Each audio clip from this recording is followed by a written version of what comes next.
जय हिंद दोस्तों, स्वागत है आपका प्रतियोगी क्लासेस में।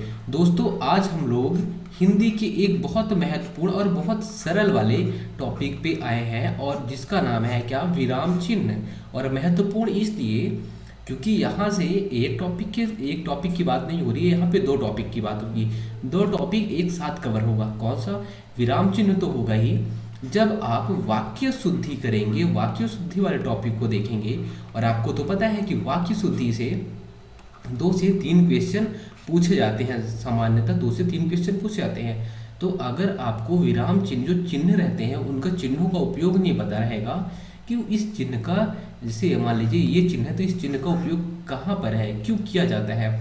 यह चिन्ह है तो किस चिन्ह का उपयोग क्यों किया जाएगा, यह चिन्ह है तो इसका क्यों उपयोग किया जाएगा। तो इन चिन्हों का विशेष महत्व रहता है विशेष संदर्भ में। जैसे कि अगर आप यात्रा करेंगे तो रोड में देखेंगे कभी इस प्रकार का चिन्ह रहता है क्या, जो वहाँ पे देखिए बोर्ड लगा रहेगा तो वहीं इस प्रकार का चिन्ह रहेगा, कहीं ऐसे रहेगा, प्रतिबंधित क्षेत्र रहेगा, कहीं पे यू शेप का रहेगा, मतलब वह बताएगा कि यहाँ पे खतरनाक मोड़ है, यू मोड़ है ना, यहाँ पे गाड़ी धीरे चलाइए।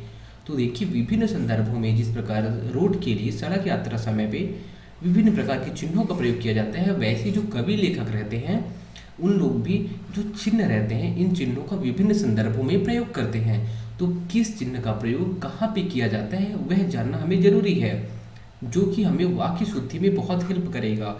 और कभी कभी तो विराम चिन्ह का जो ये चिन्ह है, इनका सीधा सीधा भी क्या प्रश्न पूछ लेता है, सीधा सीधा प्रश्न पूछ लेता है कि यहाँ पे क्या अशुद्धि है, या फिर इस चिन्ह का महत्व, इस चिन्ह का कौन सा साइन है करके बता देगा कि बोल दीजिएगा कि विस्मयादि, विस्मय चिन्ह कौन सा है। मान लीजिए अगर पूछ लिया आप कि विस्मय चिन्ह कौन सा, और अगर ऐसे दे दिया, ये दे दिया, ये दे दिया और ऐसे दे दिया, तो आप बोलेंगे कि कौन सा है। वहाँ पे 4 साइन दिया रहेगा, आपसे पूछेगा तो आप क्या बताएंगे उसे कि विस्मय चिन्ह कौन सा है।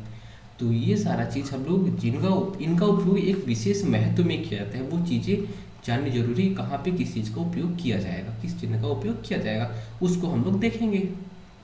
इसमें हम लोग जो महत्वपूर्ण जितने भी चिन्ह आएंगे, सारे चिन्हों का किस संदर्भ में प्रयोग किया जाएगा, सब कुछ देखने वाले हैं। सब कुछ एक इसी वीडियो में रहेगा। अब पहला कौन सा चिन्ह है? पूर्ण विराम।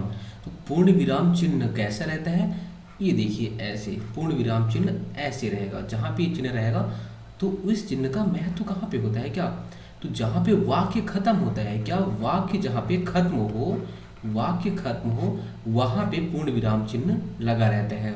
और लेकिन वाक्य खत्म हो तो वहाँ पे आपको ध्यान क्या देना है कि जब भी वाक्य खत्म हो वहाँ पे पूर्ण विराम चिन्ह लगा रहेगा। लेकिन अगर प्रश्नवाचक वाक्य होगा क्या, प्रश्नवाचक और उसके साथ में विस्मयादि बोधक हमने पढ़ा है ना, विस्मयादि बोधक अव्यय।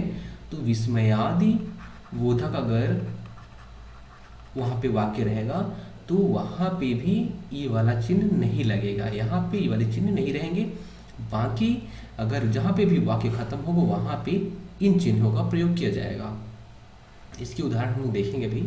और दूसरा कहाँ पे, पहला वाक्य जहाँ पे खत्म होगा, दूसरा छंदों के अंत में, जहाँ पे छंद देखेंगे, जब हम लोग छंद पढ़ेंगे तो देखेंगे कि छंदों के अंत में जब छंदों की लाइन कंप्लीट होगी, पंक्ति कंप्लीट होगा, वहाँ पे भी हम लोग इस चिन्ह का प्रयोग करेंगे। तो छंदों के अंत में या फिर पंक्तियों के अंत में। और तीसरी क्या चीज़ है, कभी कभी व्यक्ति या वस्तु का जब सजीव वर्णन किया जाए, कोई वस्तु है, व्यक्ति है, उसका जब सजीव वर्णन किया जाए वहाँ पे भी सजीव वर्णन होगा, तो वहाँ पर भी क्या इस चिन्ह का प्रयोग किया जाएगा। कौन से चिन्ह का, इस चिन्ह की बात हो रही है।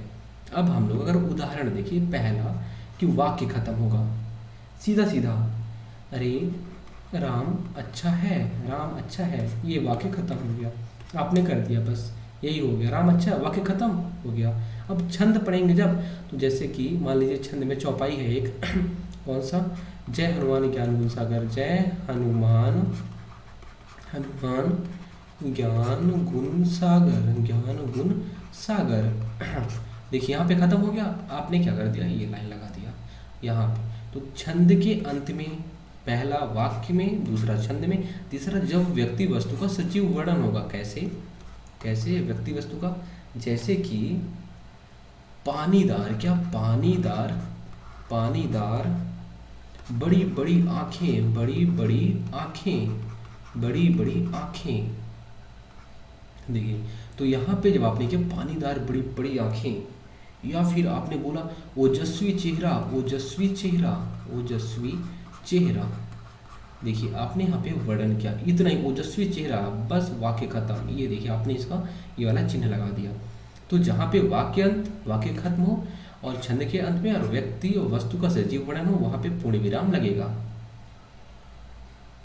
एक चीज यहाँ पे आपको, जब हम लोग दूसरा एक साइन पढ़ेंगे कौन सा, और करके, और का या फिर कॉमा का, तो वहाँ पे डाउट होगा। तो देखिए पूर्ण विराम और उसमें अंतर ये रहेगा कि जब हम लोग कभी किसी, जैसे हमने राम अच्छा है, राम अच्छा है, तो देखिए हमने तो यहाँ पे ख़त्म कर दिया इसको, क्या ये पूर्ण विराम लगा दिया।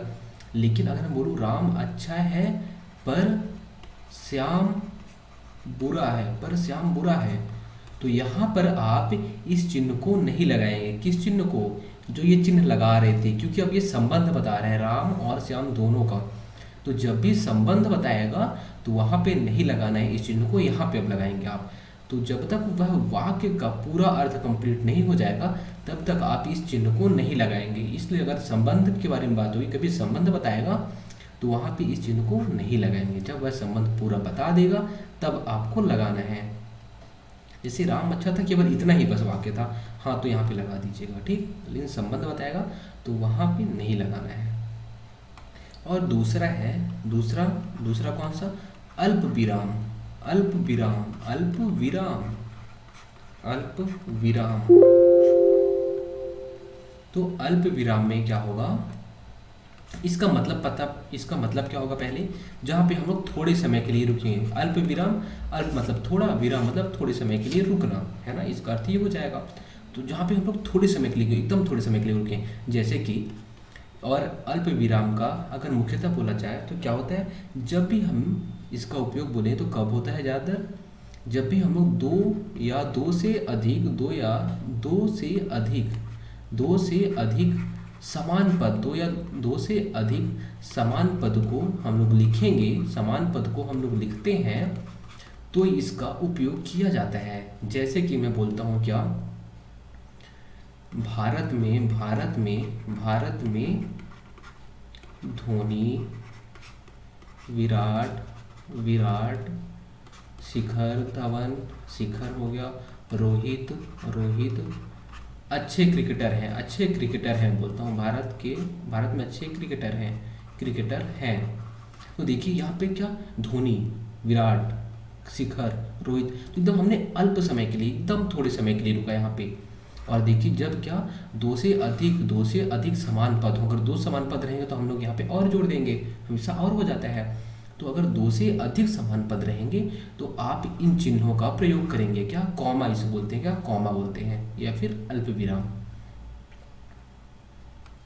कभी कभी संबोधन, जो कभी संबोधन करते हैं, संबोधन का, तो शेष वाक्यों से जब हम लोग उसको अलग करते हैं, जब संबोधन करते हैं, जैसे मान लीजिए प्रधानमंत्री का संबोधन चल रहा है, तो क्या बोलेंगे, प्रधानमंत्री क्या बोलते हैं, भाइयों और बहनों, क्या, भाइयों और बहनों, आपके अच्छे दिन आने वाले हैं, आपके अच्छे दिन आने वाले हैं, आपके अच्छे दिन आने वाले हैं, भाइयों और बहनों। तो क्या किया इसने, भाइयों और बहनों, संबोधन किया पहले, भाइयों और बहनों।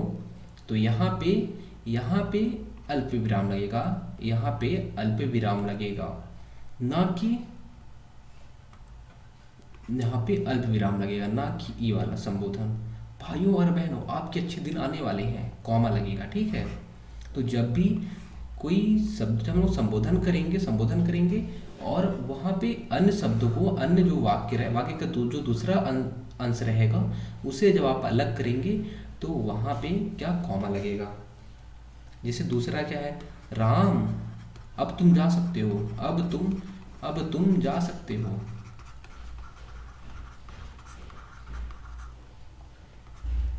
तो ये सारी चीज़ें हैं। जैसे यहाँ पे देवियों और सज्जनों बोलते हैं ना, देवियों और सज्जनों।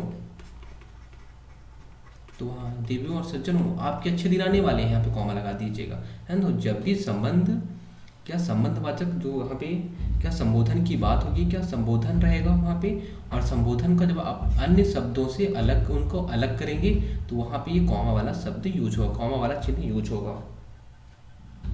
और कभी कभी एक तीसरा चीज इसमें और है कि जब भी हम लोग उपवाक्यों को अलग करते हैं, उपवाक्यों को अलग करते हैं, तो उस संदर्भ में भी इसका उपयोग किया जाता है। जैसे जो परिश्रमी होते हैं, क्या जो परिश्रमी होते हैं वही सफल होते हैं, जो परिश्रमी होते हैं वही सफल होते हैं। देखिए ये वाक्य हो गया पूरा ये वाक्य हो गया, इसके उपवाक्य क्या है, जो परिश्रमी होते हैं वही सफल होते हैं। तो वाक्यों के लिए भी इसका उपयोग किया जाता है। अब देखते हैं दूसरा लाघव। क्या लाघव चिन्ह क्या है, किसी भी चीज को, जैसे लाघव से मतलब क्या होता है, लाघव मतलब लघु करना, किसी भी चीज को लघु करना, छोटा करना। जैसे कि हम लोग कभी देखेंगे इसे क्या बोलते हैं, इसे संक्षेप सूचक भी बोलते हैं ना, संक्षेप सूचक भी बोलते हैं इसे। जैसे कि मान लीजिए हम लिखते हैं क्या, डॉक्टर, है ना, तो डॉक्टर को हम लोग डॉक्टर ऐसे कर देते हैं, हम लोग बोलते हैं यहाँ पे क्या, प्रोफेसर, तो प्रोफेसर को प्रो बस कर देते हैं। प्रो मतलब समझ में आता है कि हाँ किसकी बात हो रही है, प्रोफेसर की बात हो रही है। डॉक्टर के लिए डॉक्टर, डी मतलब ऐसे इंग्लिश में क्या लिखते हैं, डी आर लिख देते हैं, इंग्लिश में डी आर लिख देते हैं, और इसमें लिख देते हैं क्या, डॉक्टर, डी डा बस लिख देंगे, तो वहाँ पे यहाँ पे ऐसे बिंदु लगा देंगे और पता चल जाए कि हाँ ये लाघव है। तो लाघव का क्या चिन्ह रहेगा, ऐसे कोई भी शब्द के अंत में यहाँ पे आप ऐसे लगा देंगे तो वो लाघव हो जाएगा। तो लाघव चिन्ह ऐसे होता है, ठीक है। अब चौथा है प्रश्नवाचक।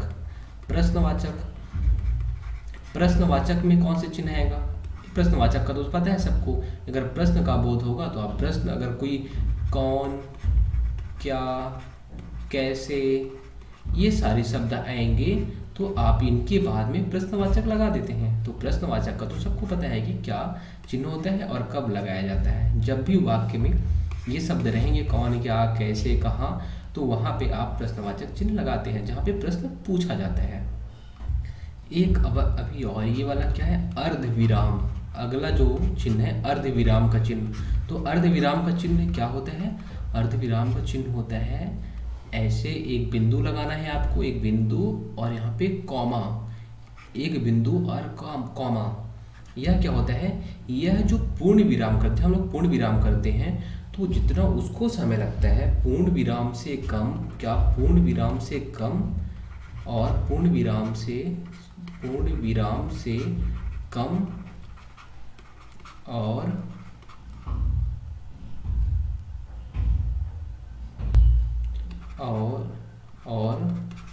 अल्प विराम, जो अल्प विराम से अधिक समय के लिए जब हमें रुकना पड़ता है। पूर्ण विराम कब, जब वाक्य खत्म हो जाता है, क्या वाक्य खत्म हो जाता है तो हम ऐसे पूर्ण विराम लगाते हैं। और अल्प विराम कब, जब वह शब्द दूसरे शब्द से अलग होता है तो हम ऐसे कॉमा कर दे रहे थे ना।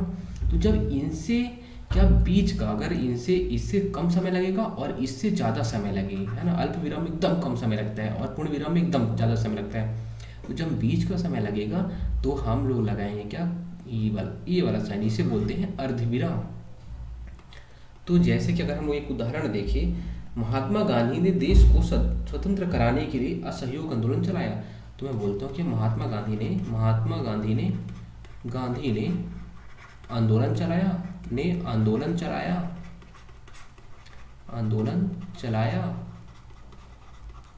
फिर उसके बाद ऐसे कॉमा करेंगे और बोलेंगे उन्होंने सत्य और अहिंसा का, उन्होंने सत्य अहिंसा का सहारा लिया, सत्य अहिंसा और अहिंसा का सहारा लिया।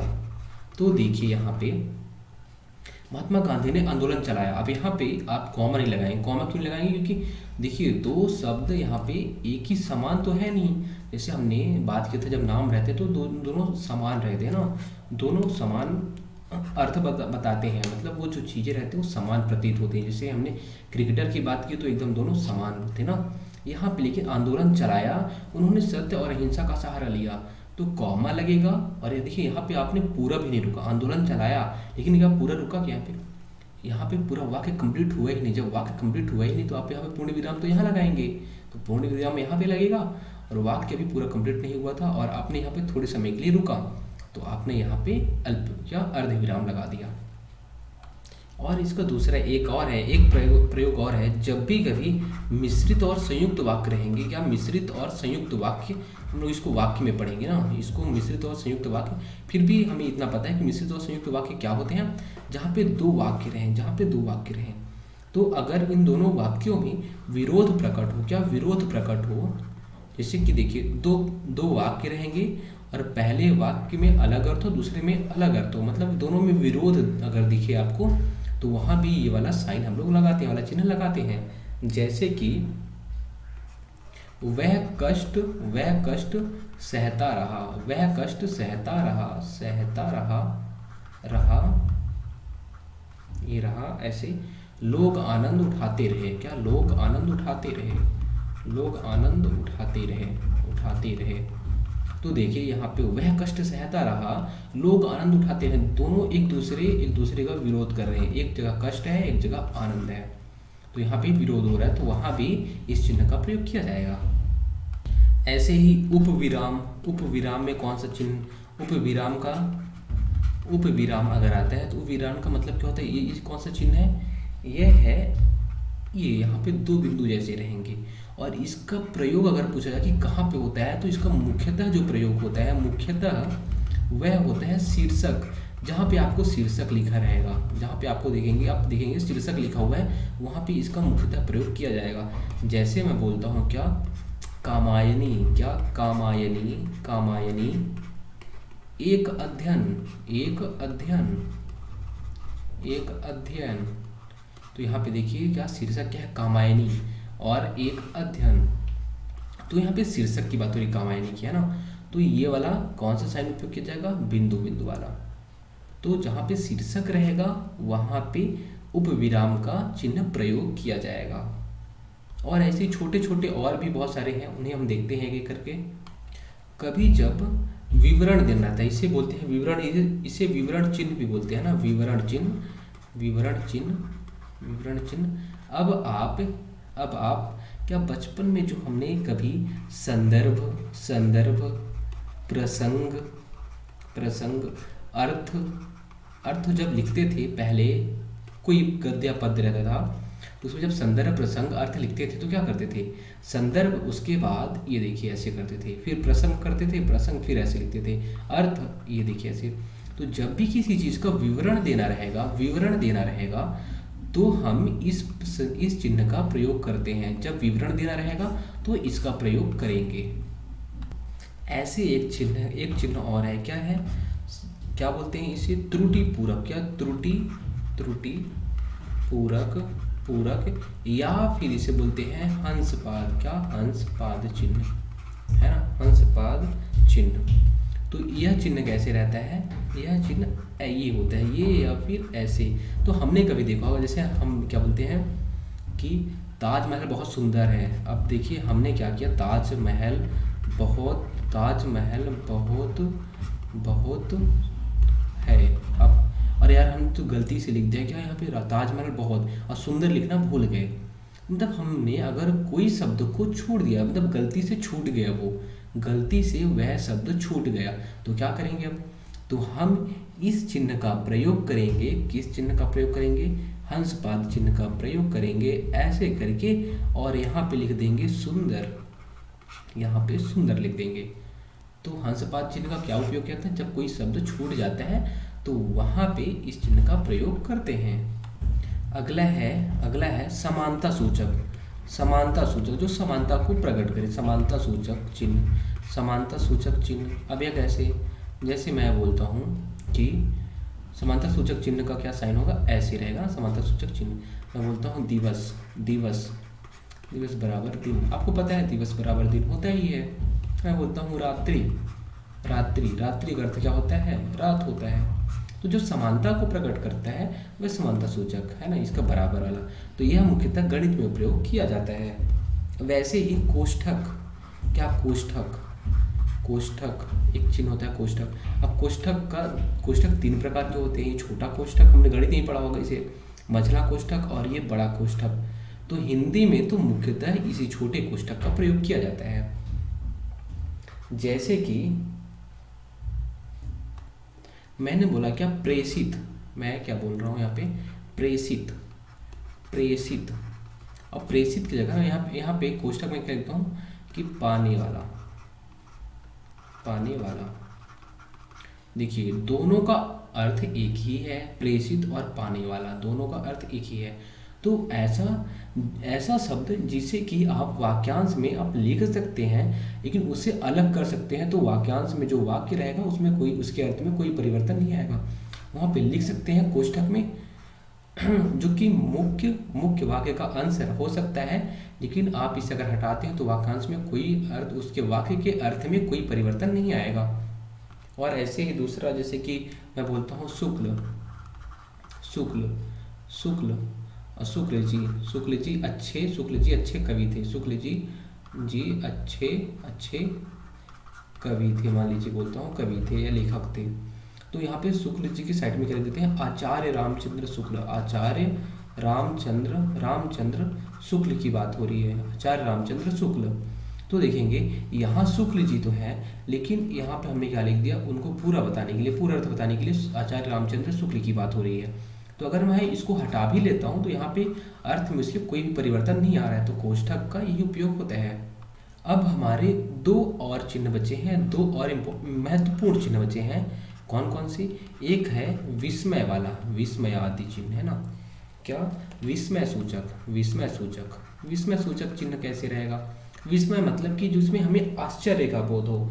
तो जब भी हमें आश्चर्य का बोध होगा, आश्चर्य या विस्मय का बोध होगा, आश्चर्य या विस्मय का, तो हम लोग इस चिन्ह को लगाते हैं। कैसे, ये चिन्ह का साइन क्या रहता है, ये ऐसे है ना, इस चिन्ह को। तो कब, जब हमें आश्चर्य का, जैसे कि वाह वाह क्या मैच था, वाह क्या मैच था, क्या मैच था, क्या मैच था आज, है ना, वाह क्या मैच था। तो देखिए आपने वाह के बाद क्या लगा दिया, वाह यहाँ पे बताया, तो विस्मय का, यहाँ विस्मय का बोध हो रहा है।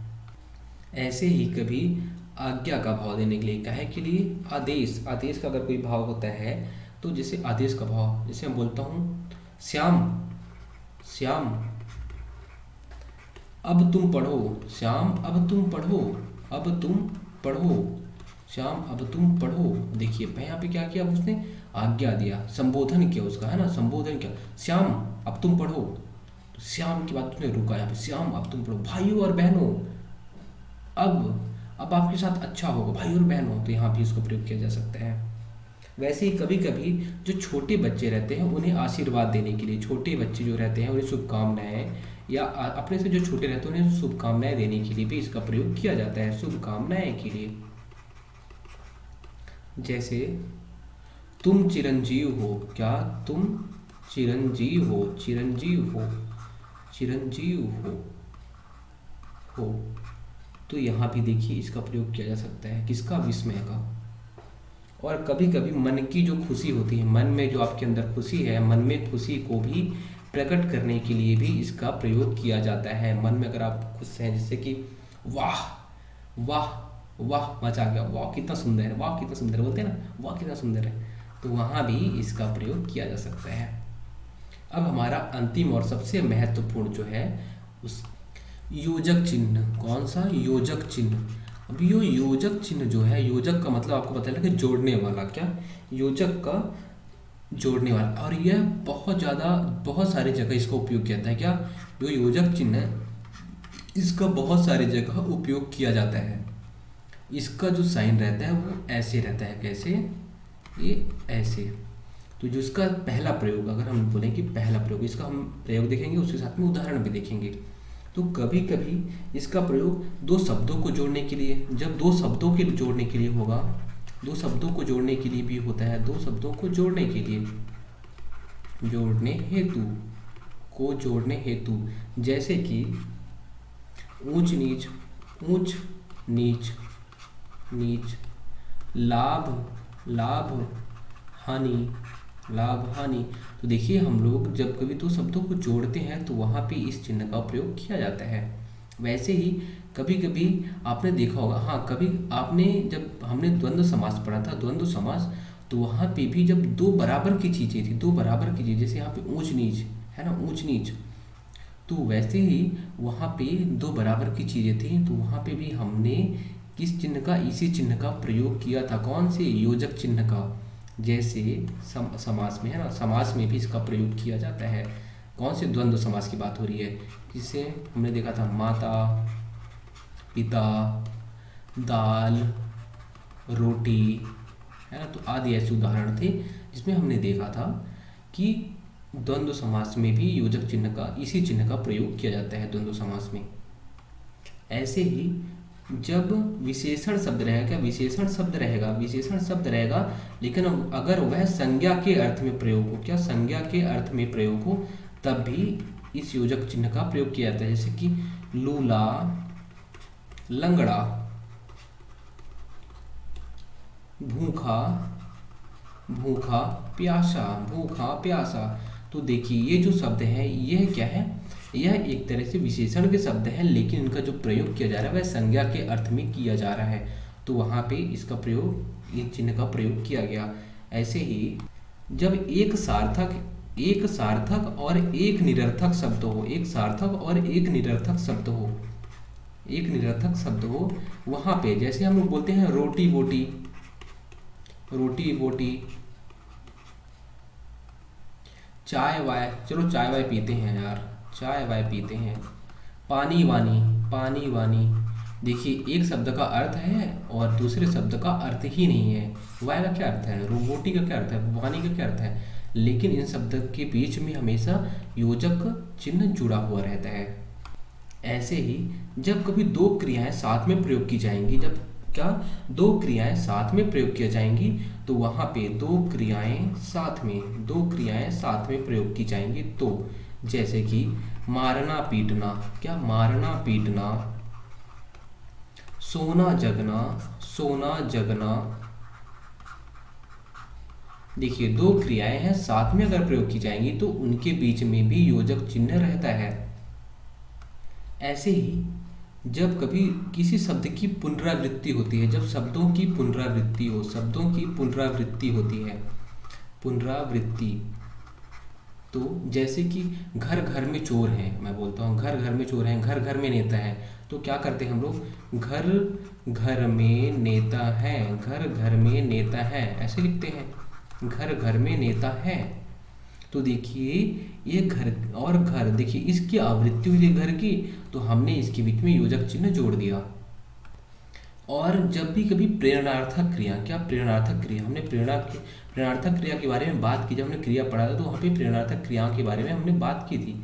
जब भी कभी प्रेरणार्थक क्रियाएं होंगी, प्रेरणार्थक क्रियाएं, तो वहाँ भी योजक चिन्ह प्रयोग किया जाएगा। जैसे हम बोलता हूँ क्या, सीखना, सीखना, सिखाना, सिखाना, जीतना, क्या जीतना, जिताना, जिताना, जितवाना, जितवाना, है ना, जितवाना, प्रेरणा देना ना, सिखाना। ऐसे ही